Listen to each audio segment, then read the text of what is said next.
Hi guys, this will be my labor and delivery video, and then right after it I'm going to film my 1 week postpartum video so that this video isn't so long, because I know I hate sitting and watching long videos. Even if they're interesting, if they're too long I'm not going to watch it. So I won't make it super long, I'll just split it into 2 videos. Alright, so let's see. I'll do the labor and deliveries one first, that's what this will be. Okay. This is Nikita Feline. Named her Nikita. Middle name Feline. She's, you can see, I just fed her, so she's about to pass out. Okay. I had her on November 12th, last Tuesday, so it's kind of cool. Her birthday is 11/12/13, and she was born at 8:18 a.m. She weighed 7 pounds and 10.8 ounces. So she's pretty much 7 pounds, 11 ounces. So that would be like 5 ounces away from being an 8-ton baby. She's not that big anymore, but I'll explain that in my, my 1 week postpartum video. For me and her, I'll combine the two together, so I won't have another video to make after that. Because she had a jaundice problem, and babies do lose weight after they're born. So right now she weighs, as of Friday, or Saturday, as of Saturday, 6 pounds, 7 ounces. So we'll get into the labor and delivery part. Let's see, I went into labor on Monday, but I never had actual regular contractions. All throughout my labor, they actually were they far apart and close together. They weren't 5 minutes apart, 1 minute. So I'm glad that my water broke, so that I knew, hey, go to the hospital. Because if my water hadn't broken, then, I don't know, I may have gone in because I got painful contractions and they were coming every so often, but not regular, maybe, but I don't know. And I had a very fast labor.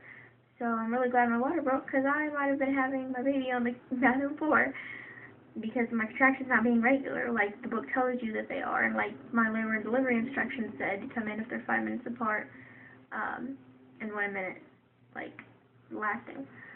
So, let's see, Monday, it's kind of funny, because 3 of the little myths about what things that put you into labor, all 3 of them happened on the same day, and then my water broke that night. So, I don't know. Maybe there are true stuff to that.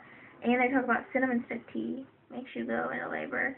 I've been drinking that once or twice a day, like a few days prior to that, leading up to Monday. And I did the cumin tea and cinnamon stick tea stuff, but that was nasty. I like the cinnamon stick tea because it tastes cinnamony, and then you put sugar in it, and I was like, ooh, this is good.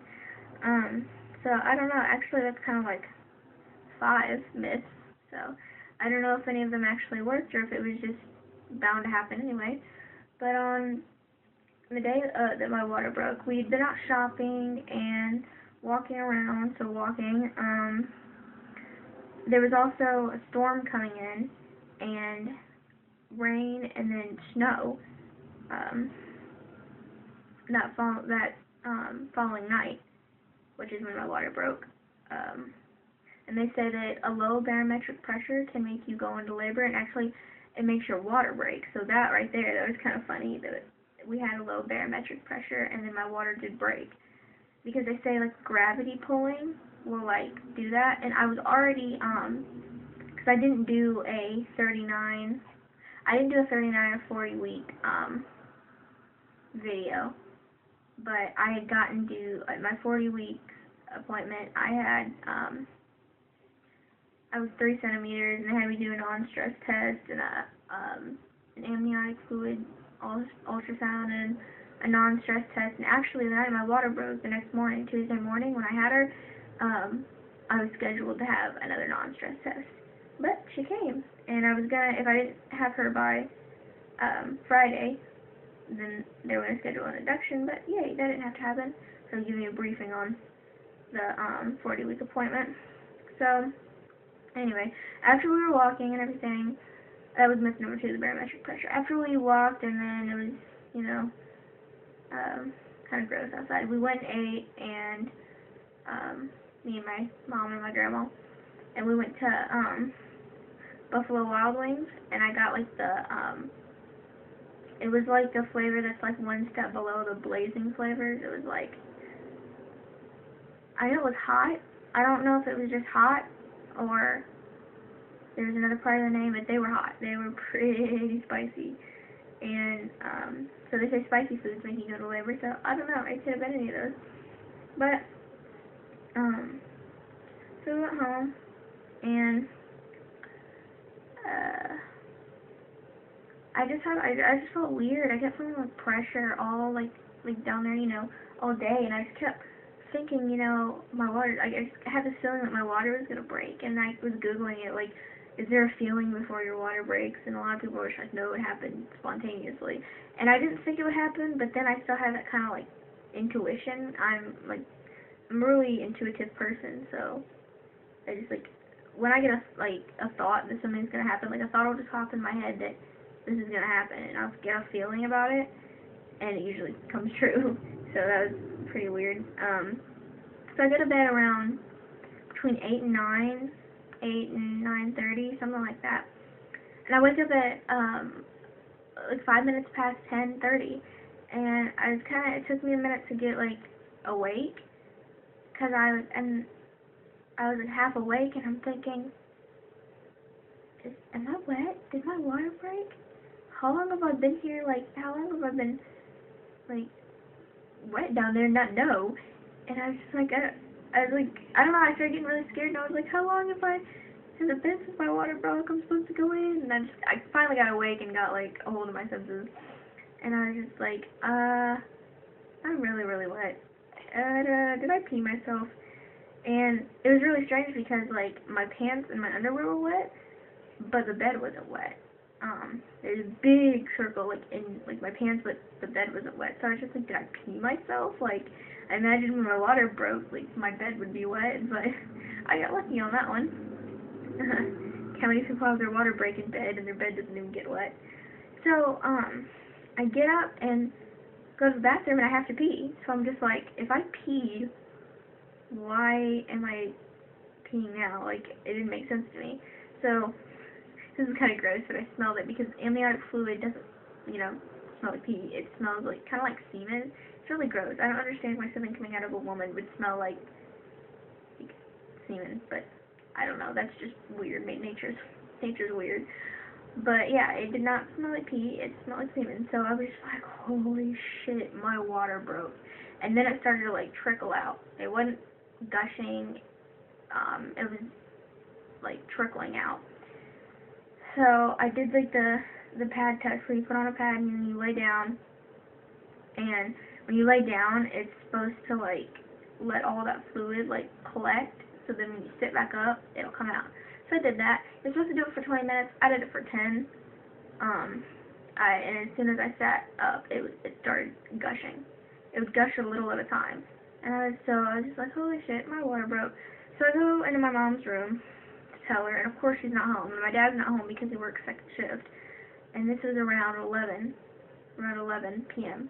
And so I'm like, shit, what do I do? And I could call her because I don't have service on my phone.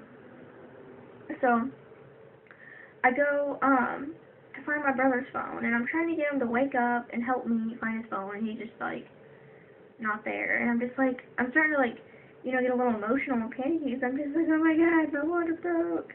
And now and then he was pissing me off because he was being stupid, and like he would just lay there and kept patting the bed, so he's patting it over and over, and I'm like, what do you think? The phone is just gonna magically come out of your mattress? Like, I was getting like mad because like my water just fucking broke. I had no way of contacting anybody. Nobody's there to get a ride. Nobody's cooperating, and it was like, it was frustrating. So I never did find a phone to call my mom because as I was still looking for it, she came back, and so I went into her room and waited for her, and she came in. I was like, I think my water broke, and I told her, and so we called the hospital and I explained to them, and they said to come right on in. But this was around 11:20, and my dad doesn't get home until midnight. and plus it was snowing, so he was delayed even more. So I'm trying to like pack my bags and not like pack my stuff because her stuff was already packed and not leak everywhere. And then I got that done and I was sitting on the edge of my bed and it just was like kind of in gushes. And then I decided to just get up and change my underwear again before we left because it was getting like I did not want to ride in the car like disgustingly like just drenched, you know. As soon as I got up and I walked over to that dresser, it just came out like a fucking like a river. It was just like whoosh, and I like you could. It's the weirdest feeling in the world. I don't know how to explain it. I grabbed onto the dresser and I go, oh holy shit, and it was just like coming out, and I just like that's when I ran to the bathroom and I grabbed a towel and I stayed in the bathroom until my dad got home because I was not trying to like flood the house. And plus there's not carpet or there's like wood floor in the bathroom, and I just put towels down and I just sat in the bathroom, and it just kept coming out. And so when he finally got home, then we left around 12:20. It only takes 10 minutes to get to the hospital. So I know we were at the hospital at like 12:30. Yeah, 12:30. So we get in and they do a by this time I was starting to feel contractions because it had been 2 hours since my water broke. So they got kind of bad at one point when I was sitting in the bathroom, and then they just didn't really hurt. I was feeling them more on my back, and so they get me hooked up to all the monitors, and they have to do an amniotic fluid test to make sure that my water broke, although when she checked me, she was like, I'm pretty sure your water broke, but we just have to do this anyway. And she texted me, and I was at 4 centimeters. So they had me hooked up, and we could see my contractions, and we could see them more than I could feel them. Like, they'd get uncomfortable, and I'd be like, ooh, my back, but it wasn't bad. And then they got to where they were spreading from my back to front, and it was just like, oh, this really hurts. This is starting to really, really hurt. So, of course, the test was positive. And I got admitted by between 1 and 2 a.m. I know I got the epidural around 2 a.m. 2 a.m. is when I got the epidural. So they got me in my room and they wheeled me back into the room. But while I was in the triage, they did my IV. I did not know that IVs hurt that bad. Like, I don't have a fear of needles. I'm fine with getting shots, but an IV is not like a shot, because now that I think of it, they have to take that needle and put it into your vein so that the fluids go into you. You know, it's not just like a poke on your skin. It's like a needle, a long freaking needle going into your vein. Ow. And she did it on my hand. I still have a bruise there. But the veins in my hands, like, look at my hands, I'm teeny tiny. Like, the veins were like teeny tiny, and she busted the vein. So she had to do it in my arm. I think it was right below my elbow. I can see the little scab.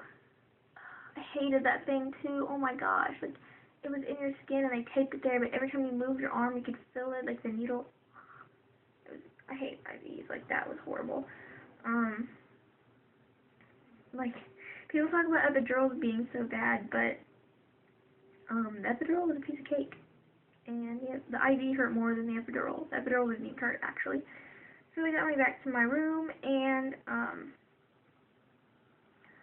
then they asked me, do I want my epidural right now? And I was like, yeah, let's do this. Like, let's get it, because the contractions really weren't hurting. I had a couple pretty bad ones, but they just, like I said, they were never close together. They were close together, but they're close and then far, and then close and then far, and then short and then long and really painful, and then I couldn't feel them at all, and it was weird.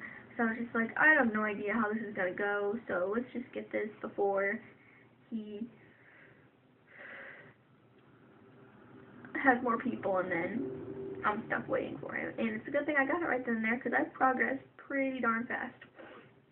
So I got the epidural around 2 a.m., And I did the whole thing. You gotta lean over and you hold onto a pillow and he's rubbing your back with all this stuff and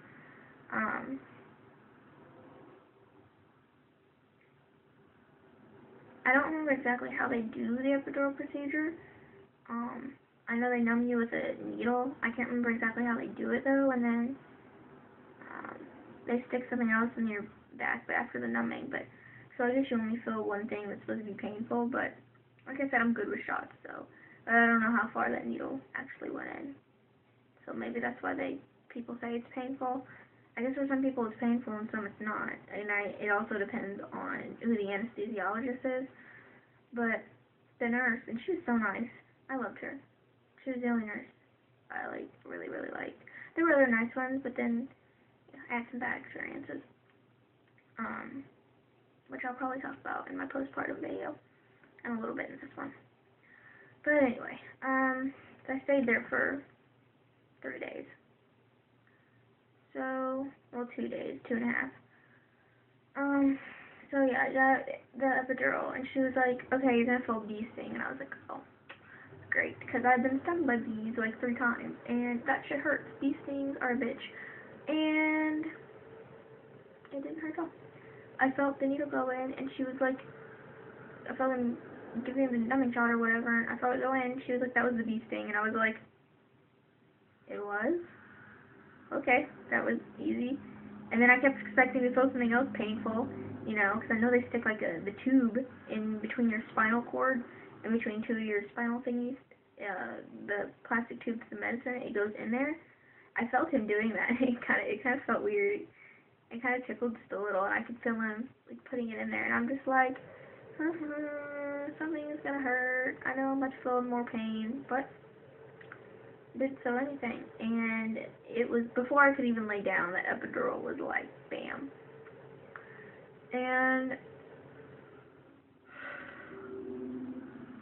she checked me a little bit after. I honestly couldn't tell you at the time. I don't remember. It was probably around 3, maybe a little before 3, and I was at 5. She said a 5 or a 6, more likely a 6. But I was still, I don't know if that's when I was still pretty sick, but I know I was a 5 or 6. And so then, since it was like 3 in the morning, she was just like, go ahead and sleep. And triage, she told, the one nurse was like, it'll probably be around 10 or 11. She was way off on that. So I went to sleep. The epidural kind of made me loopy. If I was awake and like talking to people, I probably would have been like stupid, like saying stupid stuff and being goofy, but my whole labor wasn't like a lot of people. I was asleep for like all of my labor, really. The only part I was awake for was for the delivery. So I slept, and I didn't really sleep actually. I just was awake and like with my eyes closed. I guess I was like relaxing, but I couldn't get to sleep. I was too uncomfortable. I was too uncomfortable, and it was just like, I don't know. You know, in a situation like that when you're in labor, you can't really, I don't know, I couldn't go to sleep. Sorry. People in the kitchen, it distracts me, and then my mind goes out the window. So yeah, then around, I want to say 5 or 6. I think it was like 5. She checked me and she was like, you're a 9, and you like only have a little bit of your cervix left. And so we were like, wow, okay. So she waited a little bit, and it was like, I don't know. I know it was after 6 when she was like, you're completely dilated, but I think it wasn't long before it was completely dilated at all. But I had to wait until about 7. When was that? It's such like a blur, I can't really remember.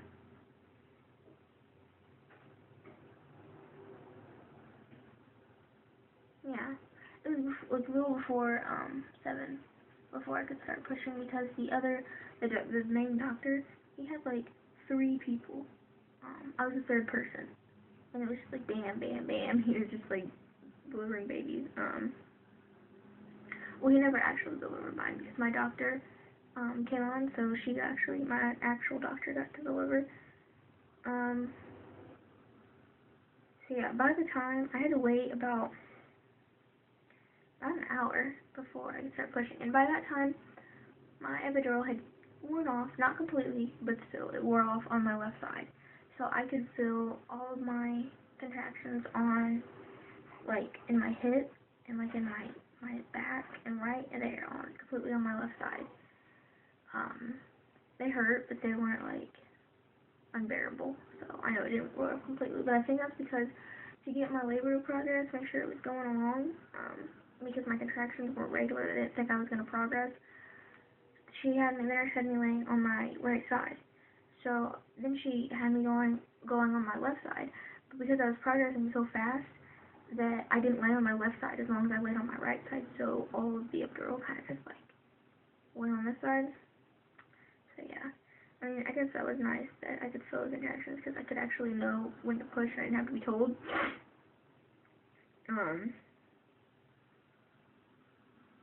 So yeah, that was pretty painful because they kept coming and they were just like back to back to back.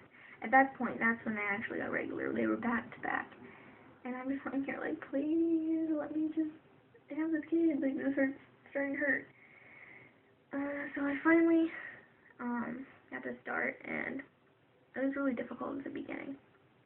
It was like, they wanted you to like, and hold on for 10 while you're like pushing, and I'm like, I don't know what to do. And they wanted you to do it 3 times during a contraction. I couldn't figure it out, but as I got further into it, like, it got easier, and I'm just like, okay, I know what to do now, this is easy. But at the beginning, it took a while, and she got stuck a couple times because she was so big, and, like, her head couldn't get past, you know, the cervix, because it only dilates to a 10 centimeters, well, her head was 13 centimeters, so it's like, that's why it was so hard to push her out. And then her shoulders got stuck, so that was fun. They had to, like, the doctor had to, like, wedge her fingers, like, in there to get her shoulders out, and that was really scary. And then when she came out, it was like an explosion. It was like, whoosh, and, like, stuff kind of sprayed everywhere. Like, because, like, the way their rooms are set up, it's like your own room, and there's a little family thing. There was a piece, like, it was like about a good, I don't know, a good 5 feet, maybe more than 5 feet, like 6, 7 feet away. That there was stuff on the floor. It was really gross, and I was like, I had a 2nd-degree tear.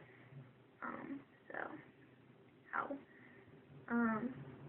But after I had her and they put her on my chest, it was just like, I was like kind of like in shock. I was just like, oh my gosh, like what? Like I just pushed this kid out. This is what was in me. I was just like, you know, it's just like that crazy moment. It's just like wow, like that's freaking amazing.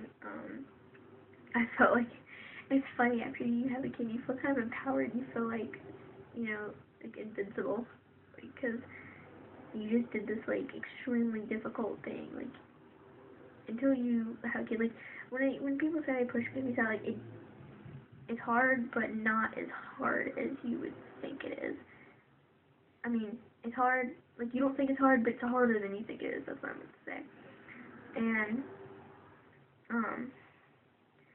it just was like crazy, you know. My little brother's knocking at the front door, so he's home from school. It's just like, I guess I picked the wrong time of the day to make a video. So I'll try to wrap this up real quick. If my mom doesn't hear him, I don't know why she's not getting the door. Anyway, so yeah, they laid on my chest. I had a 2nd-degree tear. The doctor was like sewing me up, and they came in, like, and they kept pushing on my stomach, and I was like, this hurts, like, stop. But they had to make sure they get all the blood out and stuff, because if they don't, then you'll hemorrhage and you could die. So, you know, it hurt, but, you know, I'd rather go through that than die. So yeah, it was pretty crazy. It was weird, experience. It was pretty amazing at the end, but it was kind of a stressful night for personal reasons that I'm not gonna, say. I love my grandma to death, but oh my god, while I'm sitting there, waiting for contractions to push, she wants to just hold a conversation with the nurse, and I just wanted to scream, "Shut up and stop talking!" Like, it was starting to get on my nerves. I don't know why it was annoying me so much. It's just, I'm a person, I like quiet. I'm a quiet person, I just want everything to be quiet, everybody to stop talking, and she was just holding a conversation with the nurses, and I just wanted to, I wanted to strangle her, but, yeah, it was a pretty cool experience, though. I don't know if I'd do it again, because that pushing thing, although if I did it again, I'd probably know what I was doing now, but, it was pretty hard at the beginning, because I wanted to be like, is her head out at least? And I kept saying, she's right there, and I'm just like, nah, you're, lying to me. But yeah, that was it, my hospital stay, I'm not really gonna talk about that. Maybe I'll briefly mention it in, the next video, but it was not very satisfactory. I'm glad to be home because I hated being at the hospital. So yeah, I guess that's it for labor and delivery. Oh, I forgot one thing. I guess you could add it up yourself, but my labor in total was about almost 9 hours. Almost, a little less than 9 hours. 8 hours and 40 minutes or something like that. Yeah, about 8 hours and 40 minutes, give or take. So yeah, it was pretty fast. I said, and if you have more kids, you better make sure you get in here because you go pretty fast. So that was cool. Yeah, trying to think if there's anything I forgot. I think that's it. So, yep, that's all. I will see you guys in my next video, my 1 week postpartum video.